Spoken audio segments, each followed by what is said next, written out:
అంటే అది లేదు.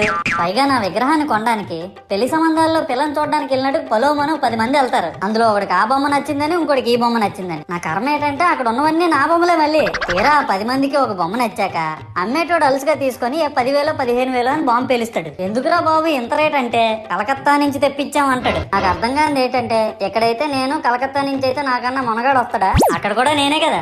ఇలా నన్ను బజార్లో పెట్టి బేరం ఆడి నా మొహానికి ముసుగేసి వ్యాన్ ఎక్కిస్తారు. ఆ వ్యాన్ డ్రైవర్ గాడు నేనున్నానని కూడా చూడకుండా ఏదో ఆలోచించుకుంటూ డ్రైవ్ చేస్తా గతకల్లో గబ్బి గుబ్బి అని తించేసి నా కాల్లో చెయ్యి ఎరగొట్టేస్తాడు. ఈ విషయం చందాలు ఇచ్చిన చిన్నోళ్ళకి తెలిస్తే మళ్ళీ ఇరిగిపోయిన బొమ్మ పెట్టకూడదని ఏ బొమ్మ రాసి కవర్ చేసేస్తాడు. సరేలే జరిగిందేదో జరిగింది, నా భక్తులే కదా, కూల్ బ్రో అని చిల్లయ్యే లోపు నన్ను పందిర్లో పెట్టి ముసుగు తీసి నాకన్నా పొడుగున్నే సౌండ్ బాక్సులు 2 నా చెవుల పక్కన పెట్టి డీజే గణేష్ బ్రో అని చెప్పి నా పాటలను కూని చేస్తారు. సరేలే పిల్లలు కదా, ఇప్పుడు కాకపోతే ఎప్పుడు ఎంజాయ్ చేస్తారు, కాసేపట్లో పూజ స్టార్ట్ చేస్తారని వెయిట్ చేస్తా ఉంటే 5 రూపాయల వ్రతకల్పన బుక్